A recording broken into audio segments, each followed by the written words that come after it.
Okay, we will move to the next module, the motion of ions.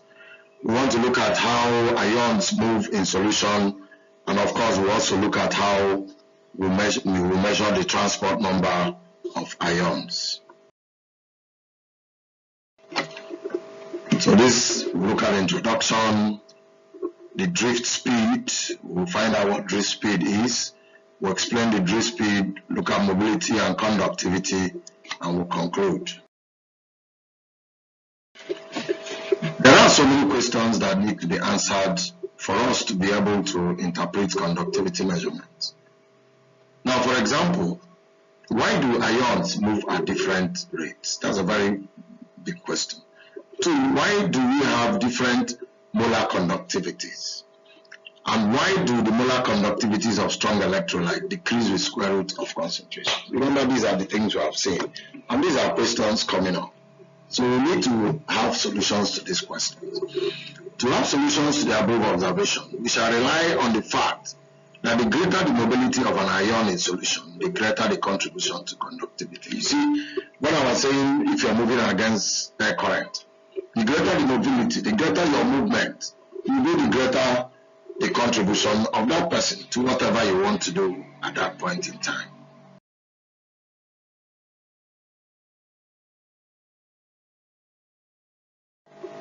So look at the drift speed. Now if we consider 2 electrodes, the distance is L and the potential difference is V, and they are in, experiencing, the ions are experiencing uniform electric field. The electric field E will be equal to the voltage divided by the distance. And in such a field, if the charge is ZE, experience a force of ZE multiplied by a capital E, which is same as ZE V over L. From here, E is V over L, so you substitute for E here. As the force acts on the cation and anion, this is a force that acts on the cation and ion that makes the negative, that makes the cation to move towards the negative, that is the positive ions to move towards the negative electrode, and then the negative ions, that's the anions, to move the positive electrode. Remember we said, charge species will move to opposite electrodes. Also, the ion experiences a frictional force. There will be a frictional force as you're moving. Because in solution, it looks like something is driving it back. That's the frictional force. And when we talk about frictional force, then we'll bring in Stokes' law. This is frictional force from Stokes' law, where A is the radius and then the viscosity.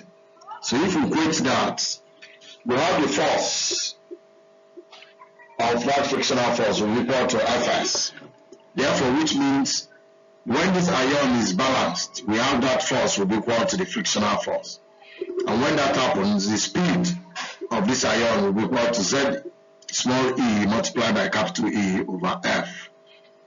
And at this point, we said that the ion has reached a terminal speed, which we call the drift speed of the ions. So this equation 4.5 gives us a value of the drift speed, having considered the Stokes' law, having considered the force on the ion on application of electric field. So this gives us the drift speed. We're also going to see where this drift speed is in relation to mobility. And when we talk about this drift speed, it's just like when somebody is floating, maybe something like one who is in a lift. At some point you feel this weightlessness and it looks like the person is drifting. The force forward and the force backward equals each other. Fine, we want to do a little explanation of this drift speed. Now from experiment, it is confirmed that conductivity decreases with increased solvent viscosity. What is solvent viscosity?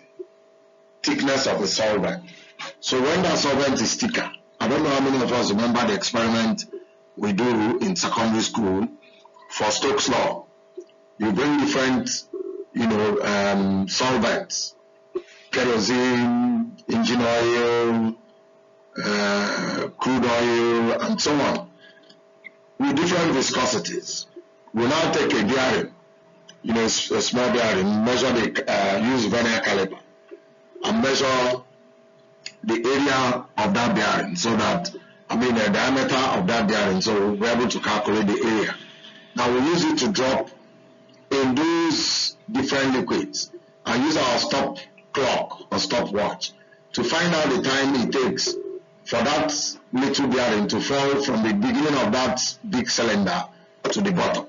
So if the viscosity increases, then it means that movement will decrease. That's what we mean by conductivity will decrease with increase in solvent viscosity. This is of course expected since the drill speed governs the rate at which charge is transported. Now, but what we look at these in terms of small ions and bulky ions, and then you need to go back to your periodic table. We know that there are periodic properties, variation of properties, across the period and down the group.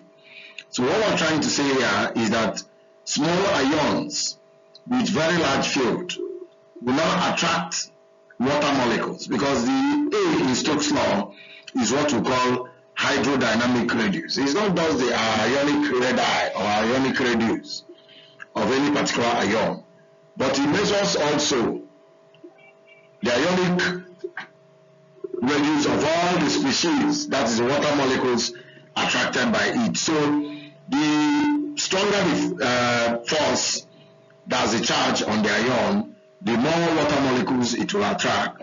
So the hydrodynamic radius increases, which affects its conductivity.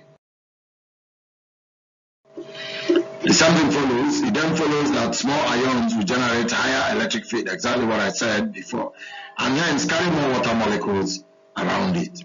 Thus, the hydrodynamic radius is defined as effective radius in solution, which takes into account all water molecules in its hydration sphere. So small molecules will attract more water molecules, and in fact now have higher hydrodynamic radius, which affects its mobility and conductivity. This means that an ion of small ionic radius may have a large hydrodynamic radius because it drags many solvent molecules. In fact, in a higher level, we'll start talking about not only this mobility, but we'll also start talking about electrophoretic effects and so on. Mobility and conductivity. Now we're trying to look at the mobility. How is it related to conductivity? So we did an analogy here. When we consider the solution of strong electrolyte and molar concentration C, the ions will be Z plus E or Z minus E. And of course the concentration will be Vc, where V can be V plus or V minus depending on the ion, and the number density will now be this Vc multiply the Avogadro's number. Therefore the drill speed will now be for cation or anion. So we'll have S plus and S minus. Now the number of ions that pass through an imaginary window, we're not talking about flux, through an imaginary window at interval delta t, which is the time, will be equal to S dt. Therefore, we now have this as equal to the number in that volume. So this gives us the number of ions in this volume will now be equal to this. Remember, we just got this from here, and then we got this from the number density of the ions. So when we talk about the flux, it's given by this. If we now cancel out like terms here, we'll have SVC and A. Now, but when we talk about flux of charge, we'll bring in ZE, which comes in here. Z is introduced here, and E is also introduced here. But then, Avogadro number, 1 Faraday, is equal to charge multiplied by Avogadro number. And of course, S is equal to UE. So if we substitute, this equation becomes equation 4.9. And the current I flowing through the window is equal to the flux times the area. And that gives us this. And of course, E is equal to V over L. We also obtain this. So here, we just played around with this flux in terms of flux of charge, in terms of flux of current, and of course in terms of electric field, and we'll get all these equations. And also we forge ahead for Ohm's law. From Ohm's law, current is equal to V over R. And if we combine there, we'll get this by also remembering our specific conductivity. And of course, we arrive at this if Vc is the concentration. Therefore, we can separate this into the positive and the negative ions.